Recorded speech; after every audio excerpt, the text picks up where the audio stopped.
السلام عليكم ورحمه الله وبركاته. كي دايرين؟ لاباس عليكم؟ كي بقيتوا؟ الدرس ديال اليوم غادي يكون على الجلابه الجبليه او الجلابه ديال 2020 اللي دابا تقريبا كلشي كيديرها وكلشي كيلبسها ومطلوبه بزاف في السوق.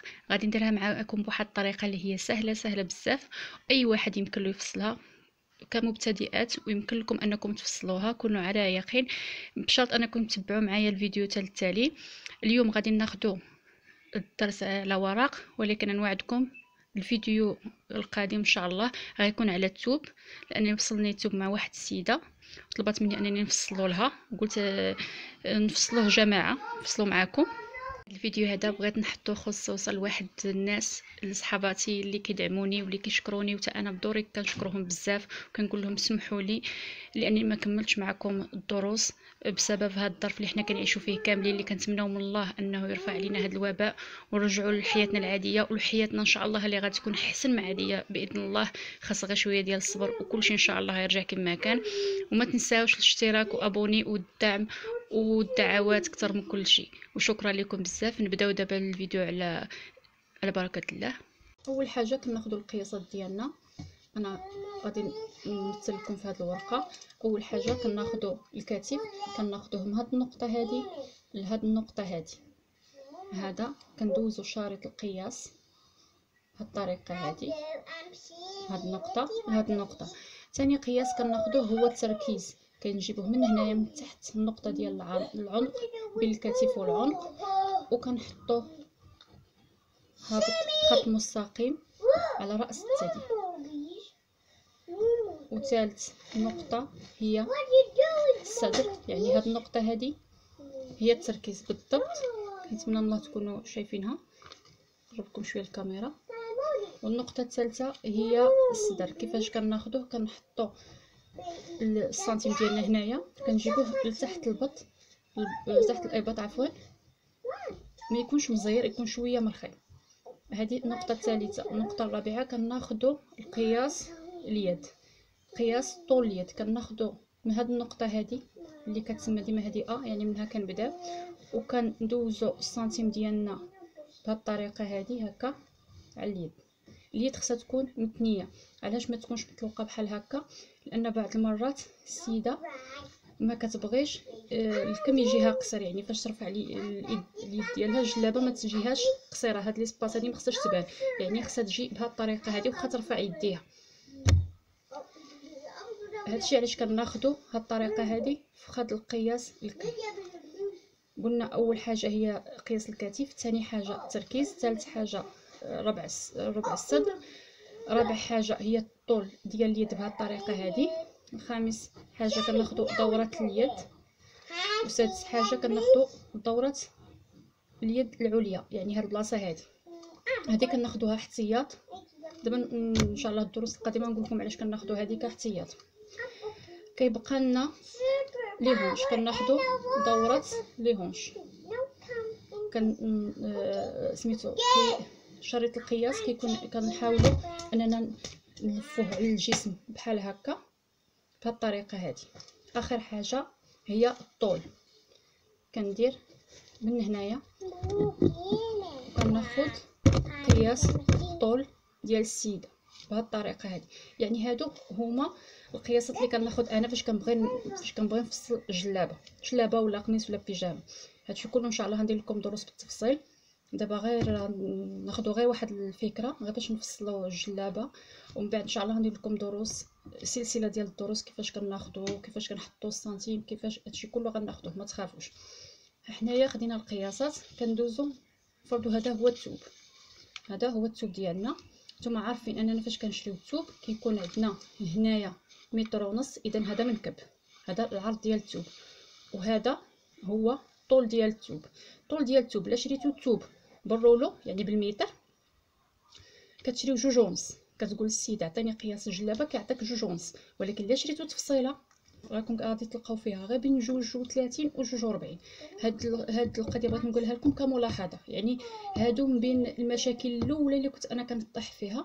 يعني السيده كتجيب لي تفصيله كتقول لي راني شاريه 2 ونص، ولكن فاش كنعبر كنلقى 2.30 و 2.40. من بعد عاد فهمت بان التفاصيل اللي مقطعين كيكون هذا القياس اللي فيهم، اولا شريت بالرولو كنطيح في هذا القياس هذا. هذه كملاحظه وغادي نحضركم كفكره فقط، ماشي يعني عادي. يعني خص الواحد مع المده يبدا يعرف واحد الحوايج اللي ما يقدر حتى واحد يقولها لكم. هادو اسرار ما يقدر حتى واحد يقولها لكم، ولكن نتوما غادي تعرفوها مع التجربه. كنطويو الثوب بهذا الشكل هذا بالطول هكا، بهذا الشكل هذا. الثوب كان عندنا بحال هكا، طويناه بحال هكا، يعني هنايا ولات عندي 75، هنايا 75 هكا. وكنولي نطوي الثوب هكا المراعاة انني خصني نخلي سنتيمتر الحاشيه باش نجي نفصل على الثوب. نقول لكم شنو هي الحاشيه وفين كتكون، والحاشيه علاش دارت اصلا، والحاشيه ما يمكنناش ندخلوها في الفصال. ديما الحاشيه خصها تكون شويه خارجه بهذه الطريقه هذه، تفهمنا. ونحطو بحال هكا. دابا غناخد من هنايا، غنجي لهاد البلاصه هذه، غادي ناخد قياس الكتف. هاد قياس الكتف هذا نفرضو لقيت 40 عند السيده، غناخد مقسومه على 2، ناخد النصف ديالها هي 20 هنايا. هاد 20 في الفصاله ديال هاد الجلابه هذه بالضبط كنزيد عليها 14 سنتيم، يعني كتولي عندي 34. 20 زائد 14 كتساوي لنا 34. يعني غناخد هنايا من هاد النقطه هذه لهاد النقطه هنايا 34 بهاد الطريقه هذه 34. كنجي لهنايا كناخد 8 سنتيم، وهنايا كناخد 2 سنتيم 2، وكندير واحد التقويره بحال هكا، هاد الخط بحال هكا. كنجي لهاد النقطه هذه من هنا لهنا غادي نهبط ب5. هاد القاعدات اللي كنعطيكم راه كاينين فقط في هاد الجلابه هذه باش نتفاهم. وكنصير من هاد النقطه هذه ديال 8 لهاد النقطه هذه.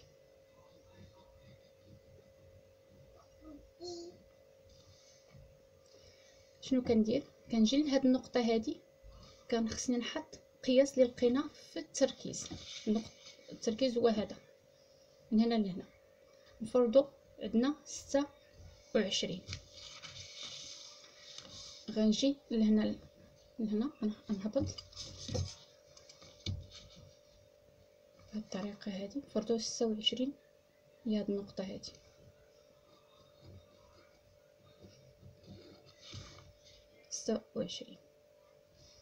غتركزوا معايا هنايا. الا باغيه جلابه اللي كتيفاتها طايحين تجيك واسعه بزاف، ما غتدخلي من هنايا بوالو حتى حاجه، غتخليها هكا وتهبطي نيشان حتى لتحت وتقطعي. الا باغيه تدخلي واحد شويه باش تبان لك الدوره ديال الكم، كتدخلي ب2 سنتيم فقط. ولكن الا نتيا باغيه تدخلي يعني بغيتيها جلابه كتافها طايحين وفي نفس الوقت ما تكونش عريضه، يعني اش كديري؟ كتجي لهنايا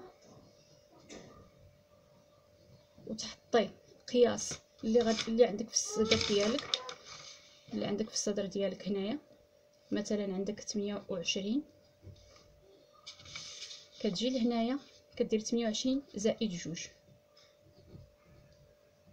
يعني كتعطينا 3. يعني هنايا هاد البلاصه هادي ستكون عندي فيها 30.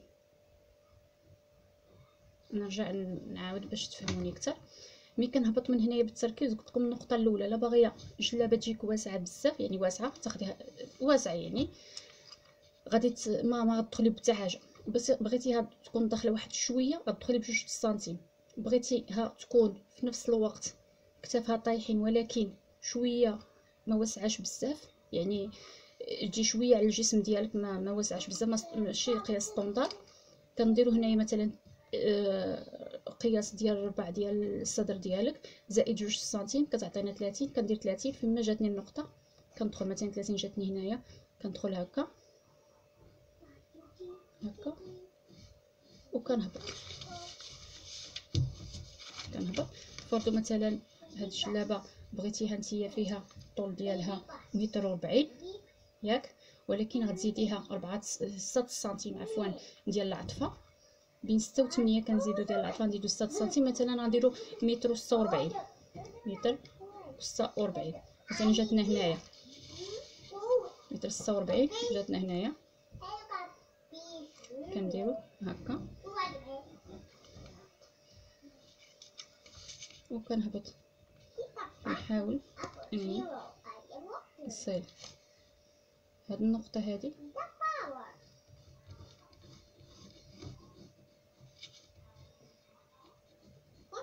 لهاد النقطه هادي هكا.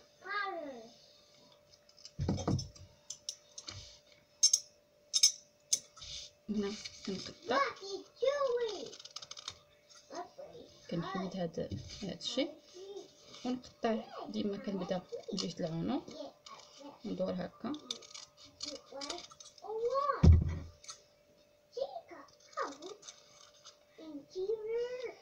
ندير هكا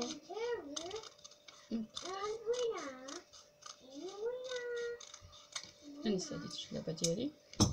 غتقولوا لي ما خديتيش لي هونش، ما خديتش لي هونش لانني انا راني طاويه الثوب على 4 واصلا واخده من الفوق يعني 34 وهابطه وهبط هكا، يعني على الاقل هنايا لي هونش اللي هنايا راه غادي يكون فوق بين 34 و 35، يعني راه غتجيك مزيان. هذا الظهر هو هذا. كنجيو هنايا للامام، الضوفات القدامين هما هادو. كنجي هنايا نحيد الظهر على الجانب،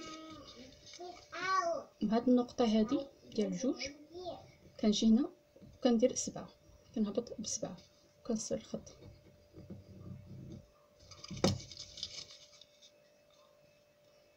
بهاد الشكل هكا.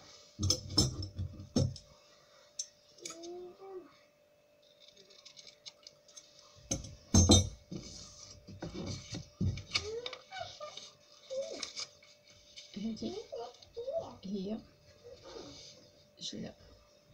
دابا غندوزو للكمام. نتوما الثوب هو مازال مطوي هنايا.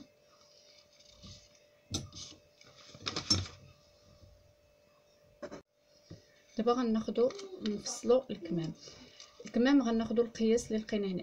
القياس اللي لقيت هنايا هو 60 طول الكم. انا هاد 60 غادي نقص منها 14 اللي زدت في الكتف كتعطيني هي 46. كنزيد عليها جوج سنتيم ديال الخياطه كتبقى لي 48.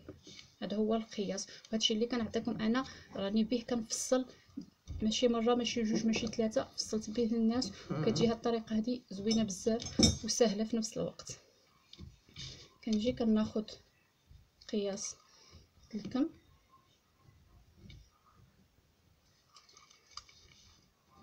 48 وهذا طول الكم. كناخد هنايا فرضوا مثلا العرض من التحت، راكم عارفين هاد الجلالب ما كيجيوش مسلمين، يعني ما كتجيش الدوره ديال الكم صغيره شويه كتجي كبيره. مثلا انا غادي نديها في هاد الدوره هادي، مثلا بغيت ندير 36 مقسومه على 2 هي 18، يعني نجي هنايا غادي ندير 18 غنزيد عليها جوج سنتيم ديال الخياطه كتعطيني هي 20. جينا مثلا ندير 20 العرض الكم ديالي 20 تفاهمين. كنجي هنايا الفوق الراس هنايا وغادي نهبط ب5 سنتيم 5 سنتيم، وكندير شحال ما كان عندي في التركيز. ما تنساوش التركيز في الجلابه خدمنا ب 26 وحتى هنايا غادي ندير 26 هاك مثلا 26. فاش غنفصلها معكم على الثوب غتزيدوا تفهموا اكثر على الورق. وكندير هكا كنصل هاد النقطه مع هاد النقطه. هادو هما الكمام ديالي، ما كنقورش من هنايا ما والو.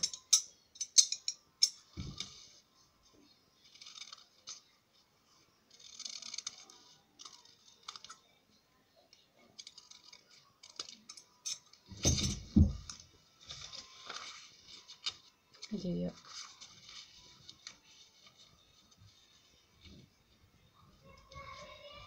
كيجيو